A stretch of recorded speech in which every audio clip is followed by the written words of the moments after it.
Love marriage نہ کرو، ماں باپ کی رائے سے شادی کرو۔ یہ تھوڑی دیر کا جو عشق ہوتا ہے یہ بعد میں سوائے ناکامی کے کچھ بھی نہیں ہاتھ میں آتا۔ اپنے ماں باپ کی رائے سے کرو، اپنے ماں باپ سے کی دعا لے کر کرو، ہمیشہ کی رحمت تمہارے ساتھ ہوں گی۔ بے شک اختیار اللہ نے آپ کو دیا ہے، ایجاب و قبول آپ کا کام ہے، لیکن ماں باپ کی رائے کا احترام، اس سے برکت ہوگی۔ ماں باپ سے کہتا ہوں اللہ کے واسطے، اللہ کے واسطے، اللہ کے واسطے اپنی بیٹی سے پوچھ کے رشتہ کرو، اپنے بیٹے سے پوچھ کے رشتہ کرو، یا قومیت کے بت توڑ دو۔ چند دن پہلے مجھے ایک بچی کا فون آیا کہ جی عمر جا رہی ہے اور ماں باپ کہہ رہے ہیں خاندان میں کرنا ہے، باہر نہیں کرنا، خاندان میں ہی کرنا ہے، باہر نہیں کرنا، اور میری عمر ہاتھ سے جا رہی۔ والدین سے کہتا ہوں اللہ کے واسطے یہ بت توڑ دو، جہاں اچھا رشتہ ملے کر دو، اور رشتہ کرنے سے پہلے اللہ کے واسطے بیٹیوں سے بھی پوچھ لیا کرو۔ ہمارے ہاں بیٹیوں سے پوچھنا عیب سمجھا جائے۔ ایک خاتون نے مجھے بتایا کہ میرا رشتہ آیا ہوا ہے، خود اس کا بچی کا رشتہ آیا، اب تو خیر عمر بڑی ہوگی، کہا میرا رشتہ آیا ہوا ہے اور میرے ماں باپ دوسرے کمرے میں چھپ کے مشورے کر رہے ہیں، اس کو بتا ہی نہیں رہے کہ تیرے رشتے کی بات ہو رہی، تو کیا کہتی؟ ہمارے ماحول میں بچیوں کا رشتہ یوں کیا جاتا ہے جیسے جانور کو کچھ پتہ نہیں ہوتا، بیچ کے اس کی رسی دوسرے کے ہاتھ میں پکڑا دی جاتی۔ ایک بچی نے مجھے فون کیا، ہمارا ان سے خاندانی پرانا تعلق، کہ یہ مجھے اعلیٰ تعلیم دی ماں باپ نے، میں اپنے کالج میں، اور مجھے فون آیا کہ تیرا سے رشتہ کر چھڑے ہے تے فلانی تاریخ طے کر دیتی ہے تے بس ہوں تو آ جا۔ جی میں اس پر بھی راضی تھی کہ چلو ٹھیک ہے میرے ماں باپ نے کر دیا، اتنا تو کر دے، کسی شریف آدمی کے ساتھ میرا رشتہ کر دے۔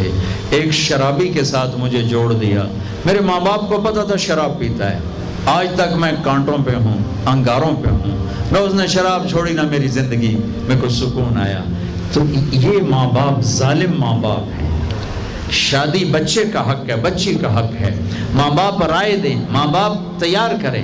اگر بچی انکار کرے تو اسے گستاخی نہ سمجھیں، اگر بچہ انکار کرے اسے گستاخی نہ سمجھیں۔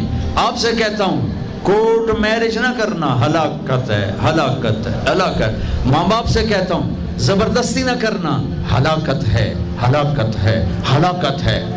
علی جیسا رشتہ آیا، فاطمہ جیسی بیٹی، اور میرے نبی نے فرمایا انشاءاللہ، ہاں نہیں کی انشاءاللہ۔ حالانکہ میرے نبی نے فرمایا میں نے جہاں بیٹی دی آسمان سے وحی آئی پھر میں نے بیٹی دی، میں نے جہاں شادی کی آسمان سے وحی آئی پھر میں نے شادی کی۔ علی نے آ کے رشتہ مانگا، آپ نے کہا انشاءاللہ۔ پھر گھر گئے، بیٹی فاطمہ علی کا رشتہ آیا ہے، کر دوں؟ ہاں یا رسول اللہ آپ کو تو وحی آ چکی ہے، اب آپ کیوں پوچھ رہے ہیں فاطمہ سے؟ اس لیے پوچھ رہا ہوں کہ میں نے امت کو یہ پیغام دینا ہے کہ بیٹیوں سے رائے لینا میری سنت ہے، میرا حکم ہے۔ فاطمہ جیسی بچی انکار کر سکتی تھی؟ یا رسول اللہ جیسے آپ فرمائیں۔ واپس علی لوگوں کو جمع کرو، لوگ جمع ہوئے، لوگوں آسمان سے جبریل پیغام لائے ہیں کہ میں اپنی بیٹی فاطمہ کو علی کے ہاتھ میں دے دوں۔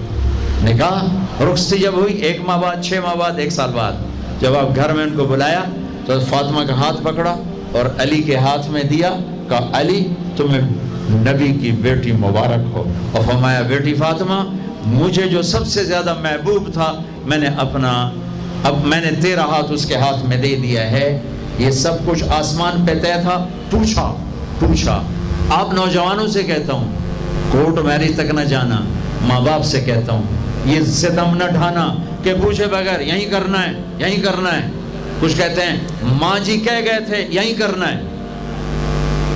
ہاں اگر بچہ تیار ہو جائے وہی کرو، اگر بچہ تیار نہ ہو تو اللہ کے واسطے یہ ظلم و ستم نہ ڈھاؤ۔ تو نیت کرتے ہو سارے بھائی؟ کرتے ہو نا سارے بھائی؟